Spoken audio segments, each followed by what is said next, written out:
Hello అండి, అందరికీ నమస్తే. Welcome back to our channel Janahita vlogs.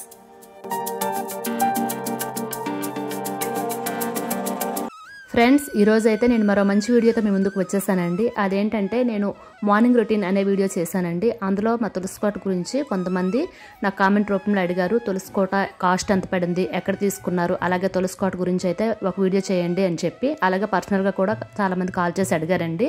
అందుకే ఈ వీడియో అనేది నేను ఈరోజు మీతో షేర్ చేసుకోవాలనుకుంటున్నాను. అలాగే ఫస్ట్ టైం కనుక మీరు మన ఛానల్ చూస్తున్నట్లయితే ప్లీజ్ సబ్స్క్రైబ్ చేసుకోండి ఫ్రెండ్స్. అలాగే స్కిప్ చేయకుండా చివరి వరకు చూడండి, ఎందుకంటే డీటెయిల్స్ అనేవి నేను ఈ వీడియోలో మీతో షేర్ చేసుకుంటున్నాను. భారతీయుల సంస్కృతి సాంప్రదాయాల్లో తులసికి ఉండేటటువంటి ప్రాధాన్యత అంతా ఇంత కాదండి. ప్రతి హిందువుల ఇంటి ముందు తులసి మొక్కను నాటుకొని లక్ష్మీ స్వరూపంగా భావిస్తాము. తులసి అనేది సర్వరోగ నివారణ అని మనందరికీ తెలుసు. మన పూర్వీకుల నుంచి వస్తున్నటువంటి ఆచారాల వెనుక ఎన్నో ఆరోగ్య కారణాలతో పాటు సైంటిఫిక్ రీజన్స్ కూడా దాగి ఉన్నాయండి. తులసి అనేది 22 గంటల పాటు ఆక్సిజన్ రిలీజ్ చేస్తుందట. ఇంతటి అద్భుతమైన గుణం కలిగి ఉండటం వలన ఈ మొక్కను ఇంటి ముందు పెట్టుకోవడం వల్ల స్వచ్ఛమైన ఆక్సిజన్ పొందవచ్చునని ఈ సాంప్రదాయం ఉద్దేశం అండి. కాబట్టి ప్రతి ఒక్కరు ఈ మొక్కని ఇంటి ముందు అయితే ఖచ్చితంగా పెట్టుకుంటారు హిందువులు. తులసిలో అనేక ఔషధ గుణాలు కూడా ఉన్నాయి, మీ అందరికీ తెలుసు. ఈ తులసి మొక్క నుంచి వచ్చేటటువంటి ఆక్సిజన్ని మనం పీల్చుకోవడం వల్ల మనకి చాలా ఆరోగ్యపరంగా ప్రయోజనాలు ఉన్నాయండి. అందుకే గుమ్మ ముందు ఖచ్చితంగా పెట్టుకుంటారు.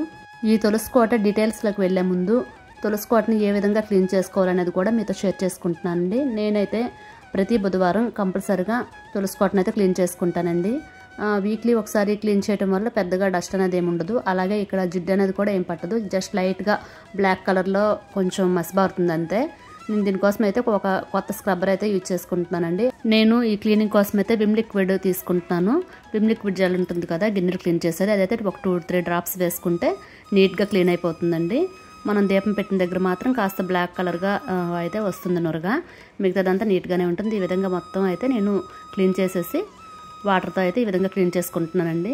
ప్రతి బుధవారం సాయంత్రం 4-5 గంటల మధ్యలో అయితే నేను ఈ విధంగా తులసి కోటను క్లీన్ చేసి ఈ విధంగా బొట్టులో పెట్టుకొని తులసి కోటని అందంగా అలంకరించుకుంటాను. అయితే ఇందులో తులసి కోట కోసం అయితే నేను గంధం, పసుపు కలిపి బొట్టులు పెట్టి కుంకుమతో బొట్టులు పెట్టుకుంటున్నాను. అలాగే కుంకుమలో లైట్గా జవ్వాది కూడా వేసుకోవడం వల్ల మంచి సువాసన అయితే వస్తుందండి. ఈ విధంగా కుంకుమ పిండి వాటితో అయితే నేను తులసి కోట చుట్టూ అందంగా బొట్లు అనేవి పెట్టి అలంకరించుకుంటున్నాను. బుధవారం మార్నింగ్ క్లీన్ చేద్దామంటే నాకు అసలు పిల్లలకి క్యారేజ్లు హడావిడంతా ఉంటుంది కాబట్టి కుదరదండి. అందుకే బుధవారం 4-5 టైంలో అయితే క్లీన్ చేసుకుంటూ ఉంటాను. ఇప్పుడైతే వర్షం పడుతుంది. ఈ విధంగా అయితే లక్ష్మీవారం మార్నింగ్ నేను ఇలా అందంగా అయితే పూజ అనేది చేసుకున్నానండి. అయితే ఈ తులసి కోట డీటెయిల్స్లోకి వెళ్తే ఈ తులసి కోట ఎక్కడ కొన్నారని చాలామంది అడిగారు, కాస్ట్ చెప్పమని అడిగారు. అయితే మేము కబోర్డ్స్ అవి తయారు చేయించుకున్నామండి ఇల్లు కన్స్ట్రక్షన్ అయ్యేటప్పుడు. ఆ కబోర్డ్స్ అంటే సెల్ఫ్లు ఉంటాయి కదండి, ఇవి మేము వుడ్తో చేయించుకోలేదు. ఈ బట్టలు పెట్టుకునే కబోర్డ్స్ అన్నీ మొత్తం గ్రానైట్తో మా వారు ఇలా డిజైన్ చేయించుకున్నారు. ఇలా చేయించుకోవటం వల్ల చెదది ఫ్యూచర్లో పట్టదని చెప్పి దీనికోసం అయితే మేము గ్రానైట్ వాడాము. ఈ గ్రానైట్ పీసెస్ అయితే మిగిలిపోయినాయి. ఈ గ్రానైట్ పీసెస్తో తులసి కోట డిజైన్ చేయొచ్చు అని కూడా మాకైతే నిజంగా తెలియదండి. ఈ గ్రానైట్తో కబోర్డ్ వర్క్ ఎవరైతే తయారు చేశారో వాళ్ళే మిగిలిన పీసెస్తో మేము తులసి కోట అందంగా తయారు చేసి మీకు చూపిస్తామని చెప్పి ఈ విధంగా అయితే డిజైన్ చేశారు. చాలా బాగుందండి. అయితే మొన్న మీరు గుర్తించినంత వరకు ఇది నిజంగా ఇంత అందంగా ఉందని నేను గుర్తించలేదు. ఫస్ట్ మేము డైలీ చూస్తున్నాం కదా, నాకు పెద్దగా ఏమనిపించలేదు. ఈ పీసెస్ అన్నీ ఇలా డిజైన్ చేసి 2 days అయితే దీనికి టైం తీసుకున్నారండి. మొత్తం గమ్తో అతికించారనమాట. వాటర్ కూడా మనం వేసే వాటర్ కూడా ఈజీగా అయితే డ్రైన్ అయిపోతుంది.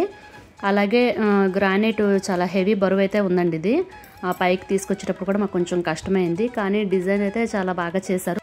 ఇలాంటి తులసి కోటలు 3 చేయించామండి, ఎందుకంటే ఫ్రెండ్స్ కూడా అడిగారు చాలా బాగుందని చెప్పి. అయితే నిజంగా చెప్పాలంటే నేను తులసి దగ్గర ఏదో దీపం పెట్టుకుంటాను కానీ ఇంత అందంగా అయితే ఎప్పుడు నేను పూజ చేసుకోలేదండి.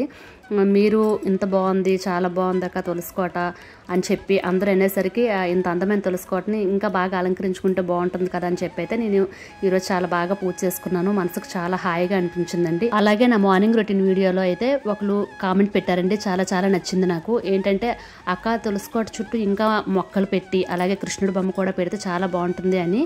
థ్యాంక్ యూ అమ్మ, నిజంగా నాకు ఐడియా కూడా మనసులో ఉంది, తను కూడా చెప్పింది. ఈ తులసి కోట చుట్టూ మొక్కలు అలాగే కృష్ణుడి బొమ్మ అనేది అయితే నేను ఆర్గనైజ్ చేసుకొని మీకు ఈసారి వీడియోలో చూపిస్తానండి. అది చేయడానికి అయితే కాస్త టైం పడుతుంది. మా తులసి కోట గురించి అయితే పూర్తి డీటెయిల్స్ మీకు ఇచ్చానని అనుకుంటున్నానండి. ఒకవేళ ఎవరికైనా అవసరం అనుకుంటే నేను డిస్క్రిప్షన్లో అయితే ఆయన ఫోన్ నెంబర్ ఇస్తానండి. వైజాగ్లో ఉండే వాళ్ళకైతే యూజ్ అవుతుంది అనుకుంటున్నాను. అవసరమైతే వాళ్ళకి కాంటాక్ట్ అవ్వండి. అలాగే మార్నింగ్ నైట్ రొటీన్ వీడియోస్ చేశానండి. ఎవరైనా కొత్త వాళ్ళైతే మిస్ అయితే కనుక డిస్క్రిప్షన్లో లింక్ ఇస్తాను, ఒకసారి చెక్ చేసుకోండి. మీ అందరికీ అయితే చాలా చాలా థ్యాంక్స్ అండి. ఎందుకంటే నా తులసి కోటను నాకే కొత్తగా చూపించారు. ఈ రోజు నుంచి అయితే ఇంకా నేను చాలా బాగా పూజ అనేది చేసుకుంటాను. తులసి కోట గురించి మీరు పెట్టే కామెంట్స్ కూడా నన్ను మోటివేట్ చేసి నాకు తులసి కోట దగ్గర ఇంత అందంగా పూజ చేసుకునేటట్టు మీరే అవకాశం కల్పించారు. చాలా చాలా థ్యాంక్స్ అండి. అలాగే ఈ వీడియో కనుక మీకు నచ్చినట్లయితే లైక్ చేయండి, షేర్ చేయండి, కామెంట్ చేయండి. నెక్స్ట్ మరో ఇంట్రెస్టింగ్ వీడియోతో అయితే మీ ముందుకు వచ్చేస్తానండి. Thank you for watching. Bye bye.